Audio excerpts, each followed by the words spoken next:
तो जय हिंद दोस्तों, स्वागत है आज फिर से हमारी यूट्यूब चैनल पर। जैसा कि हम संविधान के बारे में पढ़ रहे थे, तो उसके पहले हम पिछली वीडियो का कुछ रिपीट कर लेते हैं। पिछली वीडियो में हमने क्या पढ़ा। तो हमने पढ़ा था अनुच्छेद 129, 130, 131, 132 व 137। ये सबको हम एक बार और जल्दी जल्दी से रिपीट कर लेते हैं, जिससे हमें आगे तक ध्यान रहे। तो अनुच्छेद 129 में कहा गया था कि सुप्रीम कोर्ट अभिलेख न्यायालय का कार्य करती है। इसको समझिएगा, सुप्रीम कोर्ट अभिलेख न्यायालय अर्थात नज़ीर का कार्य करती है। नेक्स्ट आता है सुप्रीम कोर्ट का स्थान। तो आपको सबको पता ही होगा, सुप्रीम कोर्ट दिल्ली में है। सुप्रीम कोर्ट का स्थान कहाँ है? दिल्ली में है। किंतु सीजेआई के कहने पर राष्ट्रपति इसका खंडपीठ किसी अन्य शहर में भी खोल सकता है। ठीक है। अनुच्छेद 131 पर देखिए, सुप्रीम कोर्ट का प्रारंभ किया मूल अधिकारिता। तो इसको मैंने विस्तार से समझाया था, ये काफ़ी बड़ा अनुच्छेद है। तो इसमें कहा गया था कि इसके 3 मुकदमे आते हैं: केंद्र राज्य विवाद, राज्य राज्य विवाद, और एक और केंद्र और दूसरे साथ और उसके साथ कुछ अन्य राज्य तथा दूसरी ओर अन्य राज्य विवाद। तो इसकी चर्चा थी इसमें। अनुच्छेद 131 सुप्रीम कोर्ट की प्रारंभ किया मूल अधिकारिता। नेक्स्ट आता है दोस्तों अनुच्छेद 132। 132 में कहा गया है कि हाई कोर्ट से सुप्रीम कोर्ट में अपील करने का अधिकार। हाई कोर्ट से सुप्रीम कोर्ट में अपील करने का अधिकार। नेक्स्ट आता था अनुच्छेद 137। इसमें दिया गया है न्यायिक पुनरावलोकन। इसको समझिएगा, न्यायिक पुनरावलोकन अर्थात सुप्रीम कोर्ट अपने ही फैसले को बदल सकती है। सुप्रीम कोर्ट जो है वह अपने ही फैसले को बदल सकती है। तो आज हम देखेंगे इसके आगे। तो आज हम पढ़ेंगे अनुच्छेद 139। तो इसमें कहा गया है कि मूल अधिकार के अलावा किसी अन्य मामले पर रीट निकालना हो तो सुप्रीम कोर्ट अनुच्छेद 32 का प्रयोग ना करके अनुच्छेद 139 का प्रयोग करेगी। रीट के बारे में मैंने विशेष जानकारी बताई थी आपको अनुच्छेद 32 में। आप जाके पिछली वीडियो देख लीजिएगा, आपको विस्तार में समझ में आ जाएगा। तो अनुच्छेद 139 में कहा गया है कि मूल अधिकार के अलावा किसी अन्य मामले पर भी रीट निकालना हो तो सुप्रीम कोर्ट अनुच्छेद 32 का प्रयोग ना करके अनुच्छेद 139 का प्रयोग करेगी। रीट दोस्तों अनुच्छेद 32 में मूल अधिकार के अंतर्गत आता था। इसमें सारी बातों की चर्चा की गई थी। रीट के बारे में आप जाके देख लीजिएगा पिछली वीडियो। और इसमें कहा गया है कि वह मूल अधिकार का प्रयोग ना करके अनुच्छेद 139 का प्रयोग करेगी। इसी में दोस्तों एग्जाम्पल लेके समझिएगा, सरकारी मास्टर पर परमादेश रीट जारी करना हो तो अनुच्छेद 32 के अंतर्गत होगा, जबकि रेलवे के किसी कर्मचारी पर रीट जारी करना हो तो अनुच्छेद 139 का प्रयोग किया जाएगा। आई होप आप इसे समझ पा रहे होंगे। इसमें कहा गया है कि सरकारी मास्टर पर रीट जारी करना हो तो अनुच्छेद 32 के अंतर्गत होगा, जबकि रेलवे किसी कर्मचारी पर रीट जारी करना हो तो अनुच्छेद 139 का प्रयोग होगा। अब थोड़ी सा पिछला रिपीट कर लेते हैं अनुच्छेद 32 को एक बार। अनुच्छेद 32 में दोस्तों कहा गया था कि संवैधानिक उपचार का अधिकार अनुच्छेद 32 को मूल अधिकार बनाने वाला अधिकार है। जो मूल अधिकार हैं हमारे, उनको मूल अधिकार बनाने वाला अधिकार है अनुच्छेद 32। इसमें दोस्तों समादेश याचिका जारी करने के लिए कुछ वो दी गई थी हेडिंगें, जिसे आप देख लीजिएगा। बंदी प्रत्यक्षीकरण, परमादेश, अधिकार परीक्षा और प्रतिषेध और उत्प्रेषण। अनुच्छेद 32 को अंबेडकर जी ने आत्मा कहा था, संविधान की आत्मा अनुच्छेद 32 को कहा था। अनुच्छेद 32 को क्या कहा था? संविधान की आत्मा। जो 32 अनुच्छेद है इसे संविधान की आत्मा कहा जाता है। ठीक है, तो आप इसे समझ गए होंगे। नेक्स्ट आता है अनुच्छेद 141। 141 में देखिएगा, इसमें कहा गया है कि सुप्रीम कोर्ट का निर्णय भारत के सभी न्यायालय पर मान्य है। सुप्रीम कोर्ट है, उसका निर्णय भारत के किसी भी न्यायालय में मान्य है, और ये मान्य होगा भी, क्योंकि वह सबसे बड़ी कोर्ट है। सुप्रीम कोर्ट सबसे बड़ा न्यायालय, सर्वोच्च न्यायालय है। सुप्रीम कोर्ट का निर्णय भारत के सभी न्यायालय पर मान्य है। यदि कोई व्यक्ति न्यायालय की बात नहीं मानता मानता है तो उस पर अवमानना समझकर न्यायालय उसे दंडित करेगी। तो आप समझ रहे होंगे कि सुप्रीम कोर्ट का निर्णय भारत के सभी न्यायालय पर मान्य है। इसको आप ध्यान दीजिएगा, क्वेश्चन पूछ सकता है किस अनुच्छेद के तहत सुप्रीम कोर्ट अपना जो बल है वो दिखाती है। तो अनुच्छेद 141 किसके तहत? अनुच्छेद 141 के तहत। अनुच्छेद 141 के तहत सुप्रीम कोर्ट का निर्णय भारत के किसी भी न्यायालय में, भारत के किसी भी, कोई भी हो, किसी भी हाई कोर्ट में, हर जगह सुप्रीम कोर्ट का निर्णय मान्य है।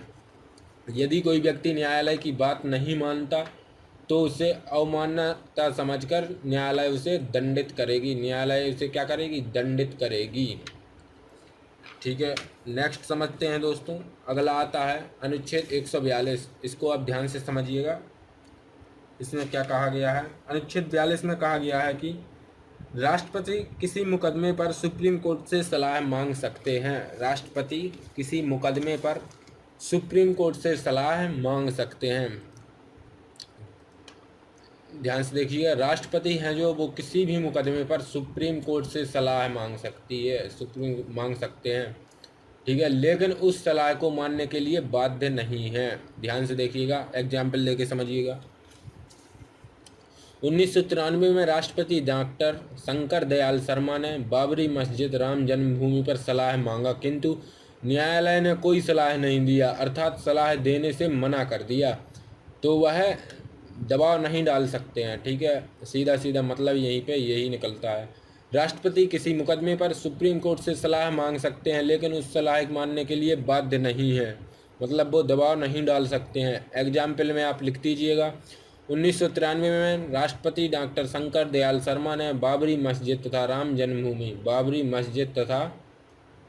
जन्मभूमि पर सलाह मांगा, किंतु न्यायालय ने कोई सलाह नहीं दिया, अर्थात सलाह देने से मना कर दिया। और देखिएगा, सुप्रीम कोर्ट संविधान का अंतिम व्याख्या करता है। यह एक निष्पक्ष तथा स्वायत्त संस्था है। यह अपनी निष्पक्ष और स्वायत्त बनाए रखने के लिए सभी नियुक्तियां स्वयं से करता है, अन्य संस्था द्वारा नहीं करती है। इसको आप समझ पा रहे होंगे कि जो कुछ भी है सुप्रीम कोर्ट है, यही अपना निर्णय लेती है स्वयं से, किसी और का दबाव नहीं चलता है। और कहा गया है कि सुप्रीम कोर्ट के कर्मचारी को पदोन्नति या निलंबित तथा स्थानांतरण स्वयं सुप्रीम कोर्ट करती है, ना कि कोई और करता है। कर्मचारी तथा जजों का वेतन संचित निधि से दिया जाता है, संसद इसमें कटौती नहीं कर सकती है। इसको मैंने अभी समझाया था पिछले में। वेतन संचित निधि का मतलब समझिए, इसमें कोई कटौती नहीं कर सकती है। एक बार और देखिएगा, सुप्रीम कोर्ट संविधान का अंतिम व्याख्या करता है। यह एक निष्पक्ष मतलब स्वयं की संस्था है, यह किसी अन्य संस्था से मदद नहीं लेती है। ठीक है, सुप्रीम कोर्ट के कर्मचारी को पदोन्नति तथा निलंबन कौन करता है? तो वह सुप्रीम कोर्ट ही करती है। कर्मचारी तथा जजों का वेतन संचित निधि से दिया जाता है, संसद इसमें कटौती नहीं करती है। आपको यह ध्यान में रखना है कि संसद इसमें कोई कटौती नहीं कर सकती है। नेक्स्ट चलते हैं आगे। नेक्स्ट आता है दोस्तों नियंत्रक एवं महालेख परीक्षक कैग के बारे में समझिएगा। यहाँ पर कैग की चर्चा दोस्तों अनुच्छेद 148 से अनुच्छेद 151 तक है। इसका हिंदी में अर्थ होता है नियंत्रक एवं महालेखा परीक्षक, कंपटीटर्स एंड एडिटर जनरल। ठीक है, तो इसमें कहा गया है कि कैग की चर्चा अनुच्छेद 148 से 151 तक है। अब दोस्तों अनुच्छेद 148 को देखते हैं हम। इसमें कहा गया है कि इसमें कैग की पद की चर्चा है।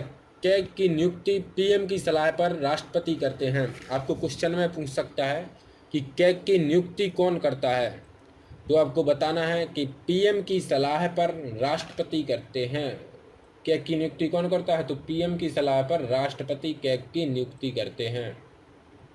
यह 65 वर्ष आयु या 16 वर्ष तक कार्यकाल अपने पद पर रहते हैं। 65 वर्ष तक आयु इनकी है या 16 वर्ष तक कार्यकाल रह सकते हैं। 16 वर्ष तक या अथवा 65 वर्ष की आयु तक यह रह सकते हैं। और इसमें कहा गया है, देखिएगा, कैग राष्ट्रपति के प्रसाद पसंद नहीं होते हैं, बल्कि इन्हें हटाने के लिए महाभियोग जैसी प्रक्रिया लानी होती है। अपना त्यागपत्र राष्ट्रपति को देते हैं। कैग नियंत्रक एवं महालेखा परीक्षक जो हैं वो अपना त्यागपत्र किसे देते हैं? राष्ट्रपति को देते हैं।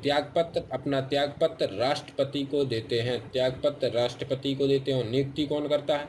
पीएम की सलाह पर राष्ट्रपति नियुक्ति करते हैं। तो मंत्रिपरिषद का कोई सदस्य कैग नहीं हो सकता है। और देखिएगा दोस्तों, इसमें कहा गया है कि ये बात ध्यान में रखिएगा, क्वेश्चन ये पूछ सकता है आपसे कि कैग की नियुक्ति कौन करता है, तो आपको जवाब देना है पीएम की सलाह पर राष्ट्रपति करते हैं। और यही पूछ सकता है कि कैग अपना त्यागपत्र किसे देता है, तो वह अपना त्यागपत्र राष्ट्रपति को देते हैं। आगे आता है दोस्तों अनुच्छेद 149। इसमें कहा गया है, इसमें कैग की शक्ति की चर्चा की गई है। इसमें कैग की शक्ति की चर्चा की गई है। कैग की शक्ति की चर्चा है दोस्तों इसमें। कैग भारत का लेखा विभाग का प्रधान होता है, अर्थात केंद्र या राज्य सरकार द्वारा किसी भी खर्च की जांच कौन करता है? कैग करता है। किसी भी खर्च की केंद्र या राज्य सरकार द्वारा किए गए किसी भी खर्च की जांच कौन करता है? तो वह कैग करता है। अनुच्छेद 149 द्वारा कैग को शक्तियाँ दी गई हैं। इसमें शक्ति की चर्चा की गई है। कैग भारत का लेखा विभाग का प्रधान होता है। आपको ये समझना है यहाँ पर कि कैग भारत का लेखा विभाग का प्रधान होता है। कैग भारत का लेखा विभाग का प्रधान होता है, अर्थात केंद्र या राज्य सरकार द्वारा किसी भी खर्च की जांच कौन करता है? कैग द्वारा की जाती है। खर्च की जांच करता है। तो कैग की शक्तियाँ किस अनुच्छेद में हैं, तो आपको बताना है अनुच्छेद 149 में है। कैग की चर्चा अनुच्छेद 149 में की गई है। आगे चलते हैं हम। नेक्स्ट आता है अनुच्छेद 150। इसमें कहा गया है कैग केंद्र तथा राज्य दोनों के ही लेखकों की जांच कर सकता है।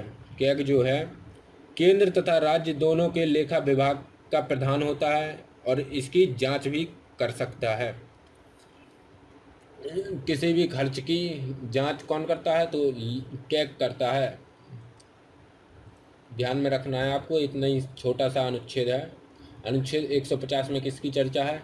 तो कैग केंद्र तथा राज्य जो दोनों के ही लेखकों की जांच कर सकता है, लेखाओं की जांच कर सकता है, अर्थात लेखा विभाग की जांच कौन करता है? तो वह करता है कैग।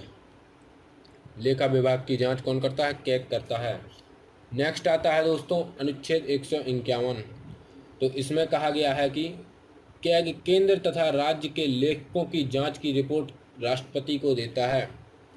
कैग जो है वह अपने जो जांच करता है उसकी रिपोर्ट किसे देता है? तो उसकी रिपोर्ट राष्ट्रपति को देता है।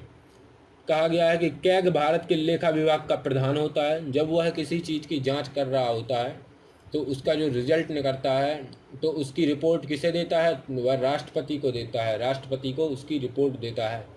कैग की रिपोर्ट को लोक लेखा समिति जांच करती है। जो कैग है उसकी रिपोर्ट को कौन जांच करती है? लोक लेखा समिति जांच करती है। दोस्तों आज हमने समझा कैग के बारे में। कैग की चर्चा कहाँ से कहाँ तक है, तो आपको बताना है अनुच्छेद 148 से लेकर अनुच्छेद 151 तक। 148 से लेकर 151 तक किसकी चर्चा है? कैग के बारे में चर्चा की गई है। 151 तक कैग के बारे में चर्चा है। और कहा गया है कि कैग की पद की चर्चा किस में है? तो पद की चर्चा 148 में है और शक्ति की चर्चा 149 में है। और कैग केंद्र तथा राज्य दोनों के ही लेखाओं की जांच किसके अनुसार कर सकता है? अनुच्छेद 150 के तहत।